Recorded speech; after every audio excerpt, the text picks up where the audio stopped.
Hey guys, and welcome back to the channel. Today's video we're going to be doing a top 10 Dokkan Fest tier list. This seems to be like the big thing, the big talk right now in the Dokkan community. So I'm going to go ahead and make a tier list. Why not?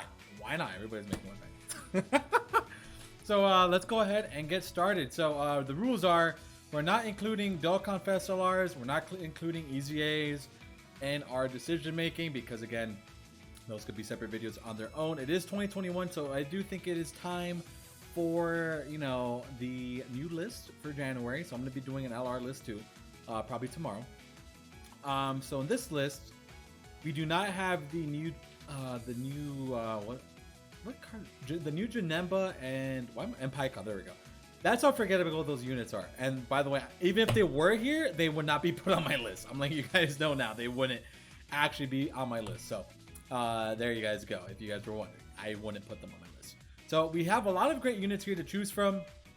There's a lot of solid units. And by the way, like while we're going through this, I will be, you know, moving placements around the more I talk about it. I do have like an idea set in my mind on where I like the units I want on this list. So we'll kind of, we'll dance around it. All right.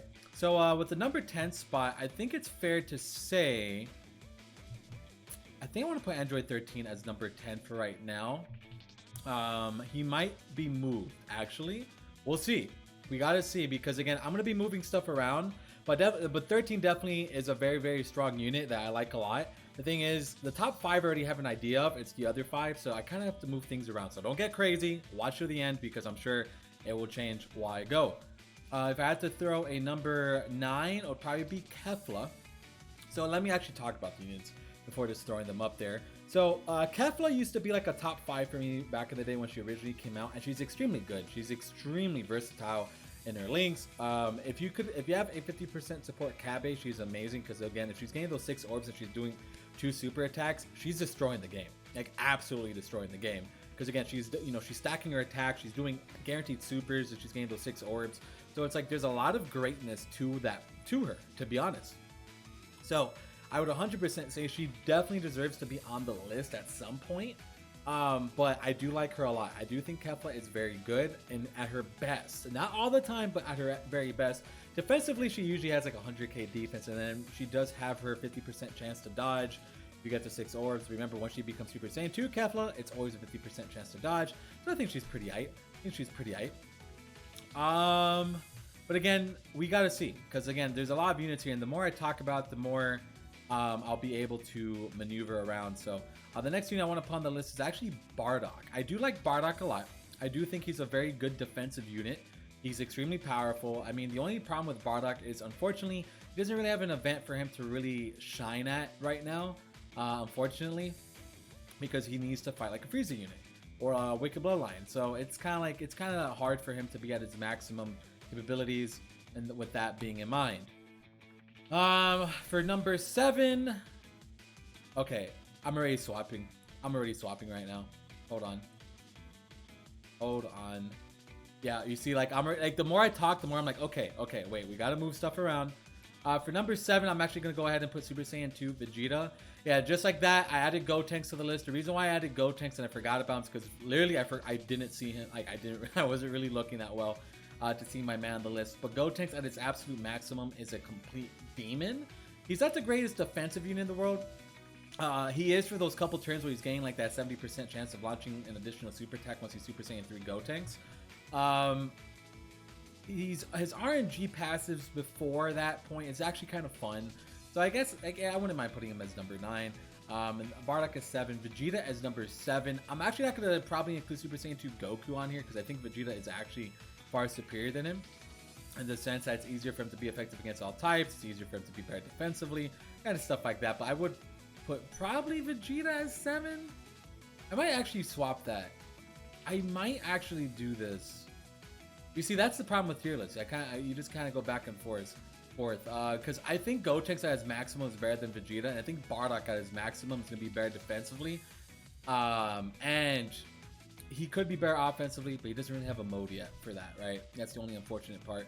But I do have a lot of high value for Bardock. I 100% do. I think Bardock is absolutely stupendous. So definitely want to leave him on that list.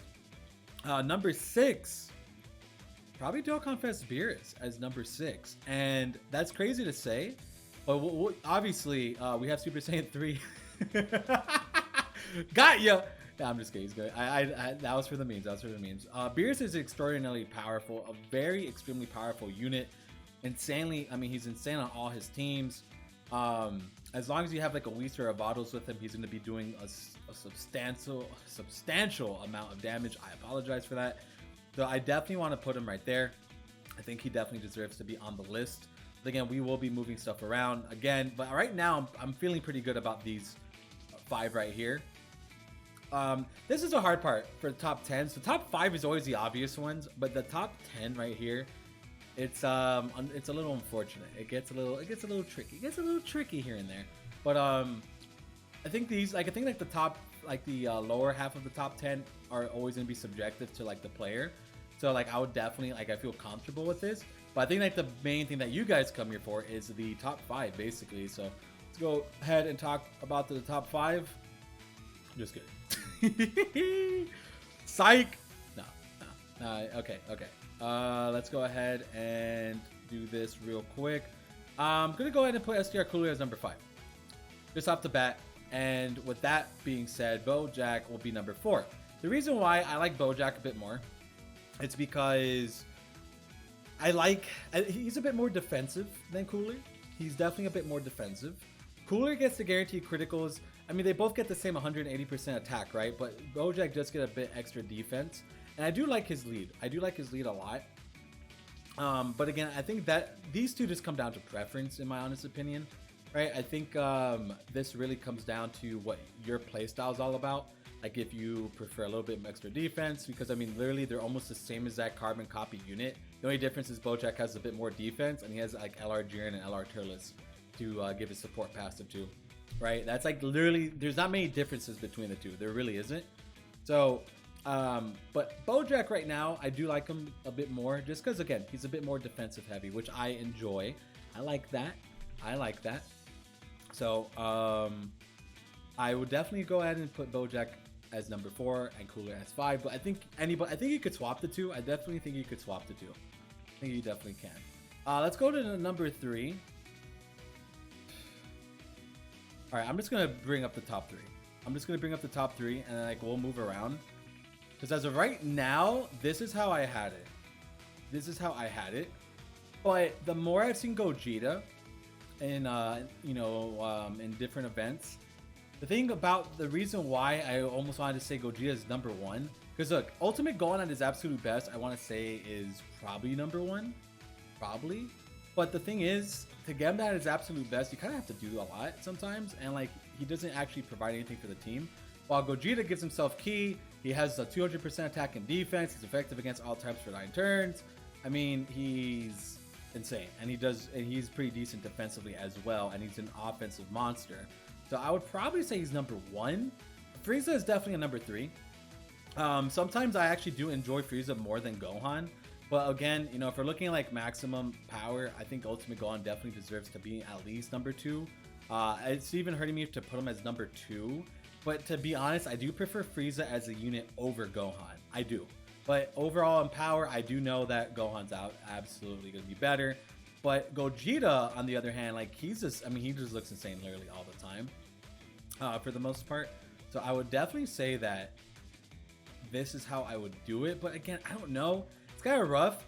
Like, okay, I think you have to just kind of do it what you like, right? Because you can't just do it based off power, too. Because like Bojack and Cooler, they're basically the same unit, but like I like Bojack a bit more. But I definitely could say I confidently like Frieza more.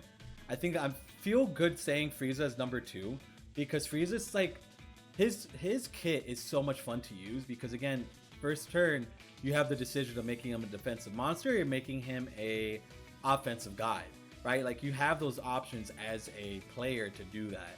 So I would definitely say that Frieza for me overall is better than Gohan, in the sense that I like the freedom of being able to do whatever I want.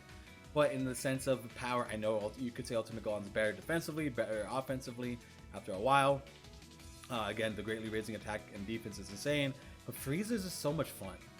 So sometimes you have to put fun in, right? And I also think Gogeta is a lot of fun too. So like you kind of just have to keep that in mind when to do like when making these lists. Like sometimes it's just about subjective, and sometimes you just have to have fun with the unit because, again, big attack stats, big defensive numbers aren't always going to be the fun of Dokkan. Sometimes you like to just have fun with the unit, right? You know, Super Saiyan 3 Gotenks might not be the greatest unit of all time, or like maybe some people might disagree with him being on the list, but he's a lot of fun. I do think he is a fun unit overall. Like I mean, he's just a good time. Yeah, he's not like a guide at what he does, but he's fun. And to me, that's what matters. It's when you're having fun in Dokkan. Because again, all these units are in stupendous. Like you could put Beerus as number 1 if you want to, because turn 1 he's going to be hitting 5-6 million attack stats. You could put Kefla as number 1 because after 5 or 6 turns, she'll be doing 2-4 million attack stats back to back if you have Cabby. You could put Bardock as number 1 because he's going to have the craziest defensive numbers out of all these guys. You know, you could ultimately go on as number 1. You could put Frieza as number 1. It doesn't matter because all these units are so powerful, and that people just have to kind of remember that. These units, like, we're in a different scape of Dokkan where it's like every unit that comes out is going to be like close to the best unit in the game.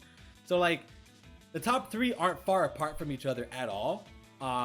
Yeah, the top 3 aren't, but then obviously I would say there's a power creep between the top 3 to Bojack and Cooler and Beerus. And then between those 4, then I would include Bardock in that, and then I would go down again. Like there's different scalings of power here. So I would say like 10 to 8 are kind of like in the same zone. I would say 7 to 5 are kind of like in the same zone, and then I would say no, 7 to 4 are like in the same zone with Bojack and Cooler being the better ones, and then the top 3 are like in their own zones, right? That's kind of like how I see it. So again, I mean, they, you know, remember, it's all subjective, guys. You know, tier lists are just tier lists, but I would definitely say I feel pretty comfortable saying that I feel pretty good about this one. I like this tier list. I feel like it came out pretty decently. You know, Super Saiyan 2s are very good. I do want to keep Kefla on this list because, again, Kefla at her full power is absolutely insane. I feel like a lot of people sleep on that. I do understand that it is pretty hard to get her into that situation. But again, Beerus, if you don't have a Whis and Vados next to him, he's not going to be doing stupendous either. Because, again, his link set's kind of wonky, like the whole shocking speed aspect of things. So, you know, you kind of have to, you know, but the difference is you have Beerus and Whis on turn 1. He's going to be doing a 6 million attack stat versus Kefla. You need to wait 7 turns, not 7 turns, but like 5 turns for it to become Super Saiyan 2 and have Cabby on rotation as well. So it's like, it's more of a waiting game. That's why like the 2 are so spread out from each other, because Beerus could get that maximum power like turn 1, right? So I would definitely say that he definitely deserves to be where he's at. Bardock, a lot of people sleep on Bardock.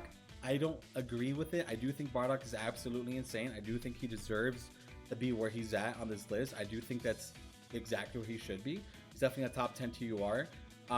He's a complete and utter monster defensively. I see no reason not to include him right there. Zero reason not to include him on this list. And then, you know, Super Saiyan 2 Vegeta is absolutely extraordinarily good. You know, it's very easy for him to be a monster, literally. It's very easy for him to be very good defensively and offensively. So I would definitely say Super Saiyan 2 Vegeta definitely deserves to be where he's at. I do think Gotenks deserves to be there. You know, he's a fun unit. He's a bit different than everybody else on the, you know, you could probably put Gotenks at number 10 even. Like, I probably could say that. Like, I could swap these two right there. I think I feel more comfortable with that. There's a different. The only reason I'm gonna put Gotenks above Kefla is the reasoning behind when they're at their absolute max. Gotenks gives himself ki, and he has a great chance to launch an additional super attack, while Kefla needs 6 orbs. So they both could do around like the same numbers at their absolute maximum. The only difference is Gotenks doesn't need a support unit to help him do that. So that's why I'll probably say this. I do think Super Saiyan 2 Vegeta is absolutely disgusting. You could probably put Super Saiyan 2 Goku as well, but I would probably just say Vegeta, because I like Vegeta a bit more than Goku altogether. So I do feel pretty comfortable with that now. I think that little swapperoo definitely helps out quite a bit there. Yeah, boys, I'm pretty much good to go here. I just wanted to make this tier list, kind of making my own thoughts. There's been like a lot of craziness recently, so you know, just decided I want to make my own. And then tomorrow I'll drop a LR tier list as well, just to give my thoughts and opinions on that. I know I have a lot of new subscribers, so you know, it's cool to give you guys my thought process on my top 10. So If you guys enjoyed it, you could hit that like and sub button. Appreciate all the support on the channel up till now. Hope you guys like this list. If you guys don't like it, you could definitely argue some placements here and there. By all means, it's all good. Again, tier lists are all subjective, boys. They're subjective. Have fun with it. You know, all that greatness. So, Gotcha Talks. So it was a pleasure having you guys here, and we'll see you guys in the next one. Take care, everybody, and peace out.